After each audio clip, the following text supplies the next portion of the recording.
Okay,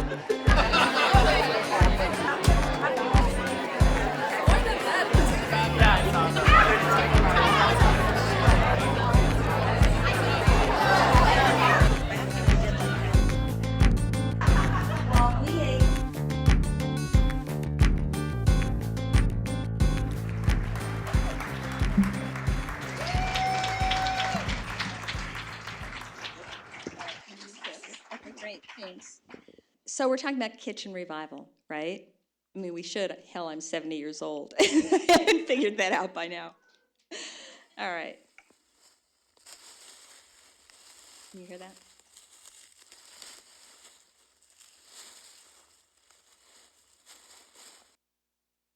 All right, what do you think that is? Ramps, good for you. Awesome. So, I chose that because ramps are about revival. So is spring. So is cooking. So is my journey into this field.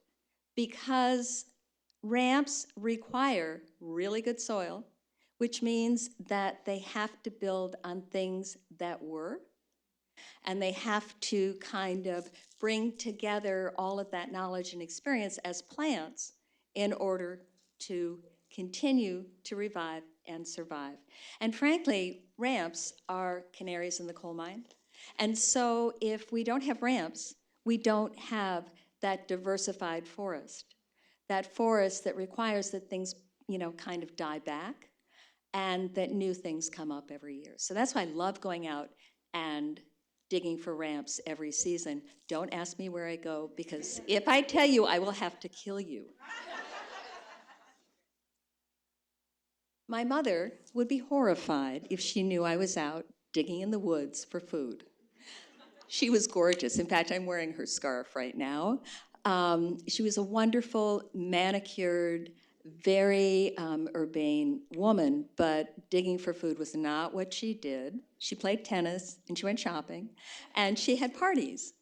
And at those parties, she served, it was miraculous, Stouffer's spinach souffle, while we ate TV dinners on those wonderful TV trays, right, where everything was segmented. It was great for a kid because food never touched. You had your green beans in one area, you had your apple pie in another, and you had fried chicken. It was great.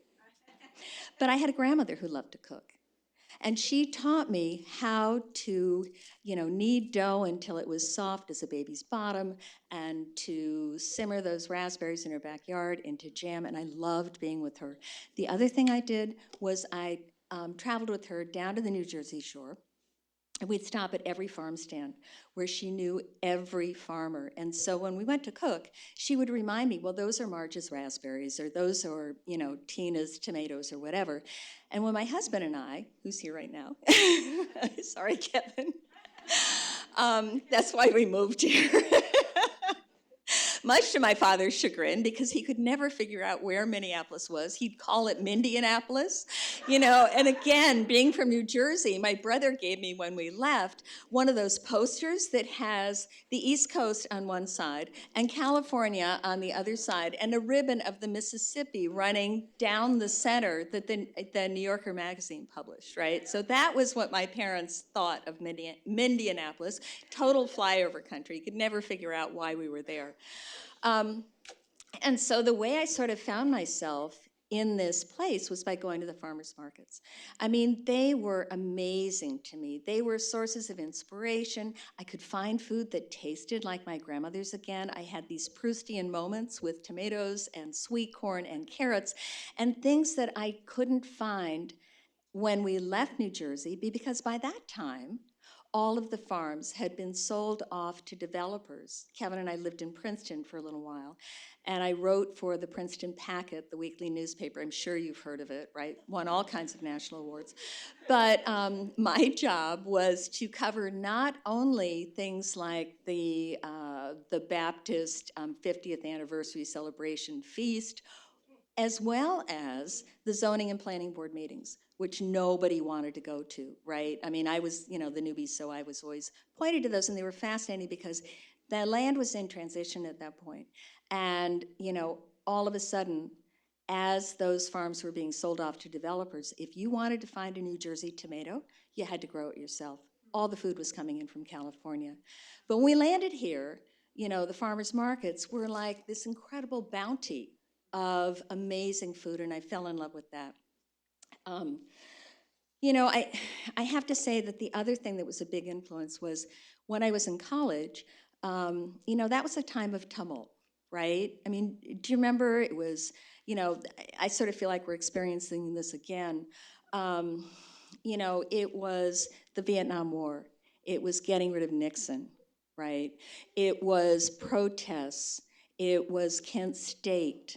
And, at college, we would protest,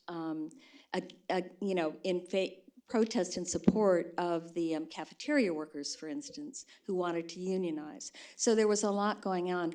And being kind of sort of timid and just liking to be around people but not wanting to go out and march, I was the cook for my friends before they went out to march. Because I really believed, as Paul Cézanne once said, that the day is coming when a single carrot, freshly observed, will set off a revolution. Now, that was much quoted by Alice Waters, who was the sort of founder of California cuisine, which then became American cuisine.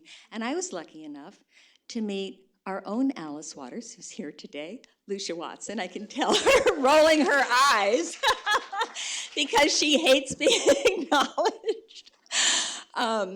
But she is, to this day, even though we don't have the beloved Lucia's Restaurant anymore, she's one of the best cooks I've ever been around, and she's really a ton of fun. So make sure you meet her before she runs away.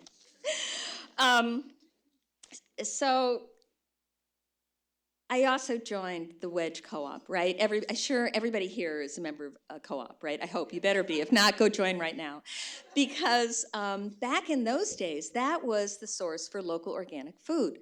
Our region grows probably pound per pound more organic food than any place else in the country, and we have more co-ops than any other region in the country, which I think we should be really proud of.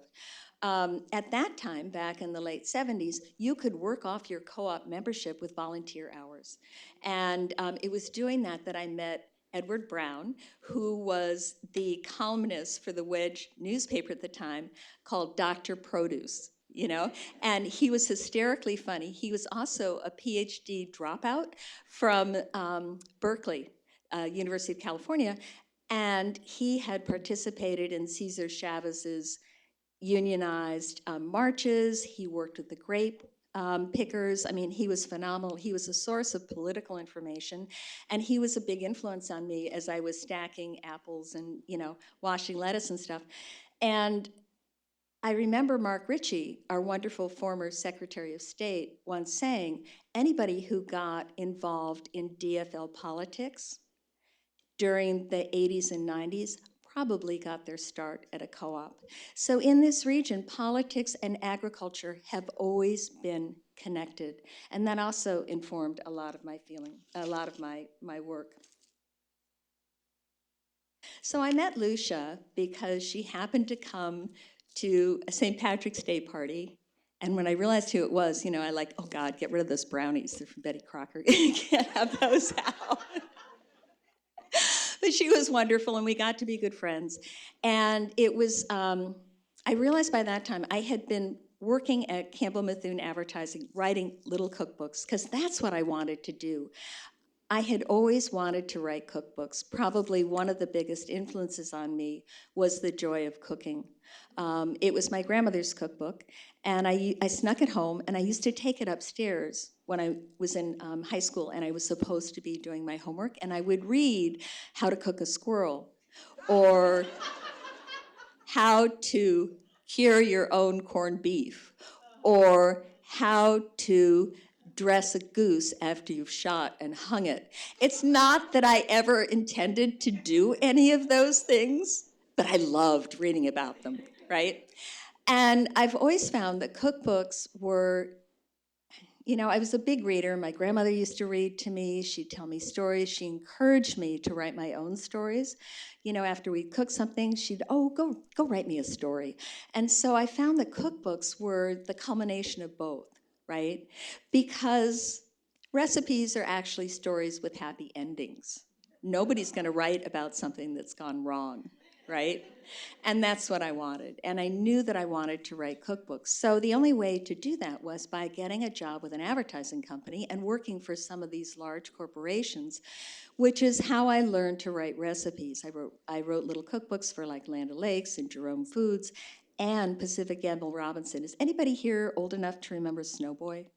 Oh, you guys are all so young and beautiful. Yes, there's some hands back there. I love this. This is great.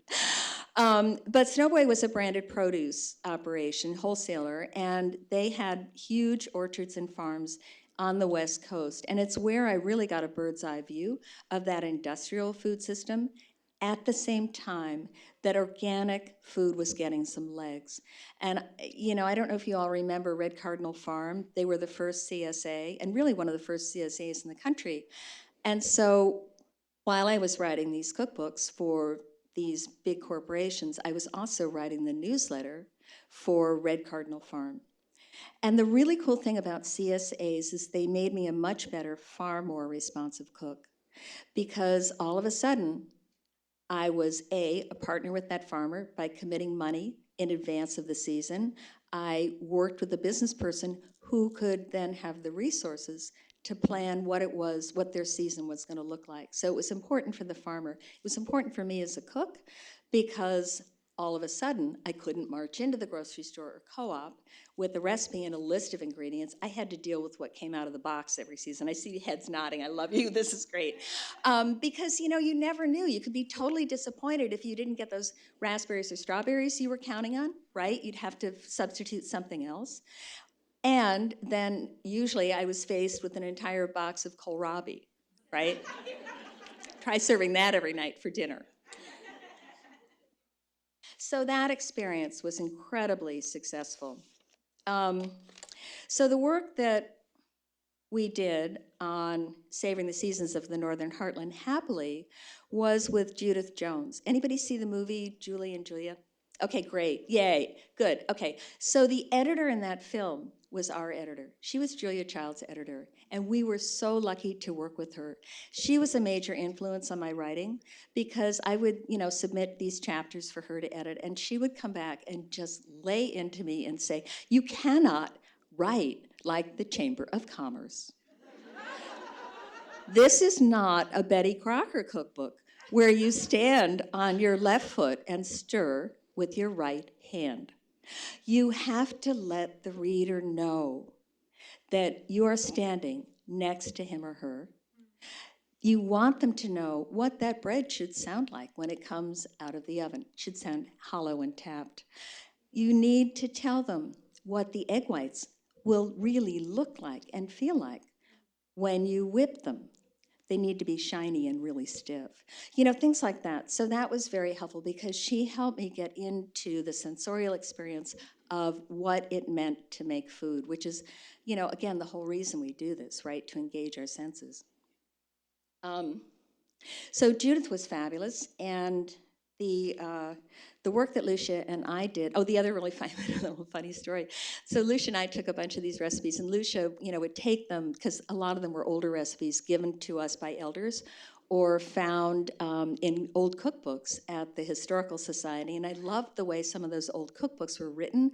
I mean, you'd read things like butter the size of a nutmeg, or a coffee cup of flour, or a teacup of sugar.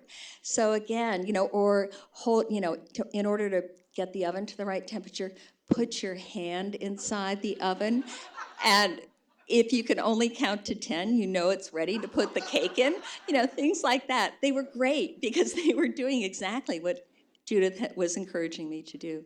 And I remember one time, so we had a pasty recipe given to us by an older gentleman, and when the book came out, I gave him a copy, and he called me really angry, and he said, "My mother never would have put garlic and thyme into a pasty." And so I called Lucia, and she goes, "Well, maybe she would if she knew about it, So we updated a lot of those older recipes and made them taste good. Much the writer's chagrin, right? So all of that work led me to the collection of essays I wrote for Milkweed, which is kind enough to be out here today. And I took what we had learned and extended those essays, and then also connected with other farmers and makers and people that were really building out a robust food system. And one of the people I connected in doing that with was Dr. Tom Venham, who wrote the seminal book, Wild Rice and the Ojibwe People. Because, I knew a lot about the food that had come here with settlers, people like me who brought their traditions and found fertile ground and built our farmers markets and were farming. I knew a lot about that.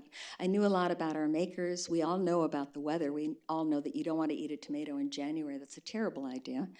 But I didn't know much about what food was here before my ancestors arrived. And Tom Benham, who was this awesome ethnobotanist and studied drumming, followed the drum beat to Native American ceremonies, especially around wild rice. And he wrote, if you ever want to read everything you never even knew to ask about wild rice, that's the book. It's called Wild Rice and the Ojibwe People, and it was published by the Historical Society here.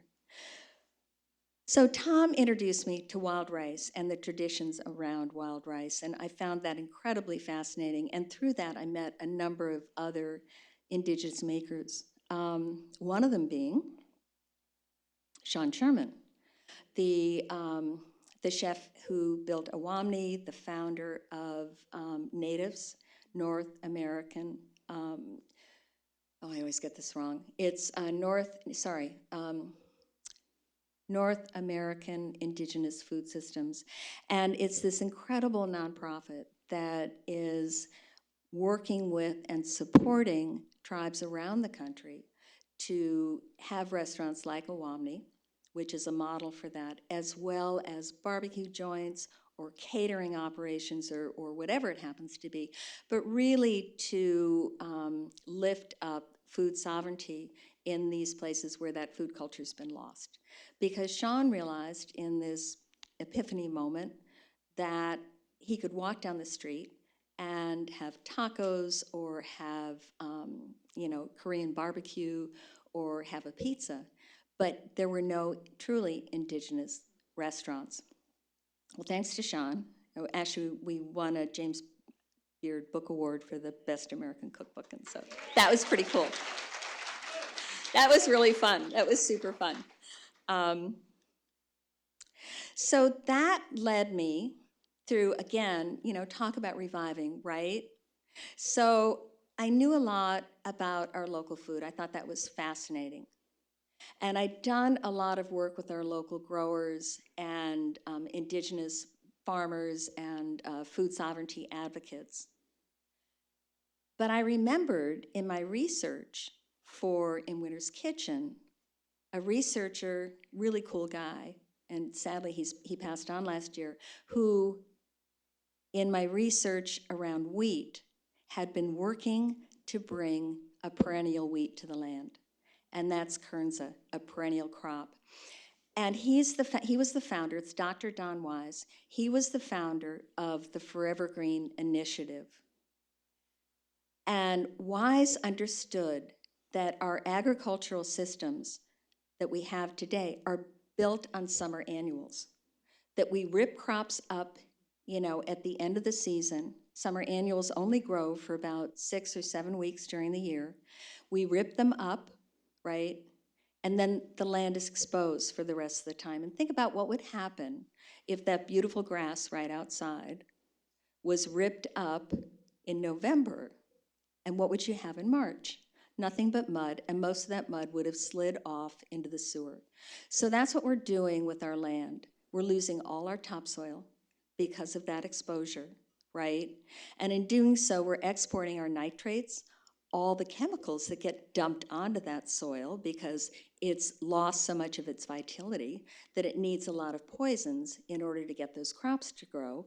All of that washes off into the Mississippi and goes down into the dead zone that gets expanded down at the base of the Mississippi, right? I'm surprised that the fisheries and the shrimp people haven't sued us because we're exporting so much nitrogen down there. So the solution to that, according to Wise and according to Wes Jackson, who he partnered with at the Land Institute in Salina, Kansas, the solution to that is to keep continuous living cover on the land. And that's what Forever Green Initiative does. So Kernza is an intermediate wheatgrass. It's not a GMO. It's been cultivated over 40 years, the way farmers always have, where you cross the wheat with grass to have deep, deep roots. Some of these roots go down 10 feet, which provide tremendous ecological services to the land. It captures water, it captures carbon, protects pollinators. And the really important part of this is that farmers are interested in it, and many of them are planting it, because it also provides an income. Because, hello, farmers are business people, right? And we can't expect them to change their practices without giving them something else to grow. And that, I think, to our credit, again, I'm sort of like one of those, born-again Catholics or something. I mean, I love Minnesota so much, and I love the University of Minnesota for the work that it's doing here to remediate a lot of the problems that actually they are responsible for, right? They brought us soybeans, okay? And, Wise would, if he was standing here, he goes, okay, that's a problem we need to fix. That's the charge of a land-grant university. So props to Forever Green Initiative. They're also, yeah. I can sing the rouser if you'd like.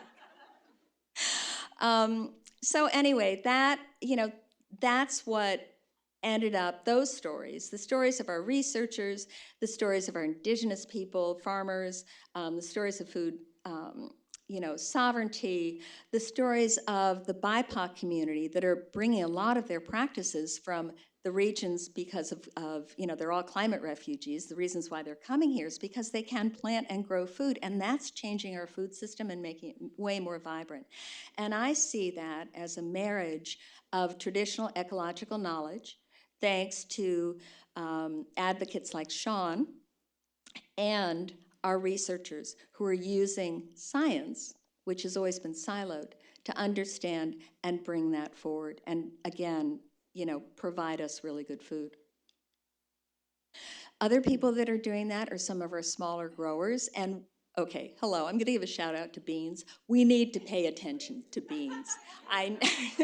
Beans are really cool. They're the best source of plant-based protein, which we all need more of right now. I think, grass-fed animals are wonderful because, again, grass captures carbon. It provides a lot of ecological services, but you can't have, we need to get rid of CAFOs, no doubt, but animals also provide wonderful services on the land. So, but you don't want to eat meat all the time. And so instead, eat a lot of beans, okay? And that's Paula Foreman. She founded a wonderful farm called Encore Farm. She's growing a lot of the heritage beans that used to grow here. We used to be one of the biggest bean growers in the country. And she and other small farmers like Paula are reviving those practices and filling our farmers markets with local beans. And you can find her beans at Mill City Farmers Market, and you can also find locally grown beans at most of our farmers markets these days. And we're going to see more in our co-ops pretty soon. And so what we're talking about here is revival and growing connections. Now, the woman to my right is Loretta Oden. She actually was the founder and chef of the very first Native American cafe. It was called Corn Dance Cafe, and it was in Santa Fe, and she worked really closely with the growers in her area, and she got a lot of attention back in the 70s and 80s. In fact, she'd won several Emmys for a series she did for one of the TV stations. She's a remarkable woman. She's she's like 85 right now. She's just fabulous. She's a testament to eating well and being active. She drinks like a fish and swears like a sailor. She's great. And she's a good friend of Sean's. And she's been a big force behind Sean. One of the interesting things to me about her as an advocate for food sovereignty is that her background is as the daughter of not only the mother of the, she's a Potawatomi citizen, but her dad was a very wealthy landowner and rancher. And what she's done in one of our books called Corn Dance is to marry those two cuisines. And we're going to see a lot more of that, I hope, anyway. But she and Sean are very good friends. She's been a big supporter of Sean. So that's Corn Dance Cafe, Corn Dance inspired First American cuisine. And then I also want to give a shout out to the different nonprofit groups throughout our city that are doing incredible work working with kids, because they are our future.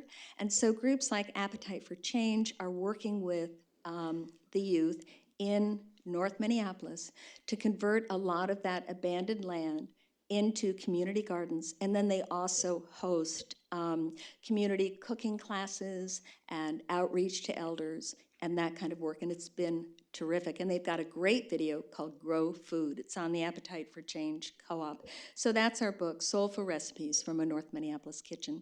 And what's interesting too is a lot of those recipes come from the youth that cook for Appetite for Change, and a lot of them are vegan, vegetarian, and there are a whole lot of beans in this book. So. And then finally, again, a shout out to the many different cultures that are bringing their foodways to us. I mean, Oro, and that's one of the books I'm working on next, with Gustavo and Kate. They're amazing chefs. They're wonderful influence. They work specifically. Their whole gig is masa, which they are nixtamalizing from 59 varieties of heritage corn that they're bringing in from Mexico, because that's the corn that Gustavo, to your right, grew up with. But the other really cool thing is they're working with the USDA to get that corn onto our farms, which is really cool, because think about it, corn is the big connector. Corn, which started down in the Mayan area, came all the way up into Canada. So I see corn as the uniter between, uniting these two continents in a really significant way, and we really need to do that right now more than ever. And I think food can do that for us in a pretty cool way. And then finally, my next project is tentatively titled In Summer's Kitchen. It follows on the wheels of In Winter's Kitchen, and that I'm writing with one of our sons, Beth Dooley, who's been really involved on the work on Madeline Island to create a more sovereign food system up there, right? So we're working with a number of the tribes. We're working with some of the local farmers. There's a big community garden there where there are trials of indigenous corn going on. It's a 5-year study program to see whether or not we can bring some of that corn back. And it's been a fascinating project. So that book will also have the stories I'm telling you now, as well as his stories of hopefully moving this work forward, because all of you that are way younger than me, I'm 70 for God's sake, need to bring this forward and into our lives. So with that, am I too long or too short? I'm not sure. I'm looking at Drew. With that, I think, because I'd love to know, rather than talking at you, I'd rather talk with you. So I'd love to open this up to questions. And if anybody has any answers, I want to know. Big thank you to all of our volunteers this morning. If you volunteered this morning, raise your hand and say hi. Thank you, guys. Our volunteers are amazing. They show up every month, doing all the setup, putting up all the signs, getting everything organized, picking up breakfast, bringing coffee. I mean, even Ben, our new coffee guy, got wrangled into volunteering this morning, putting up signs. So it takes a lot of people, and we're appreciative of everybody that makes Creative Mornings happen every single month.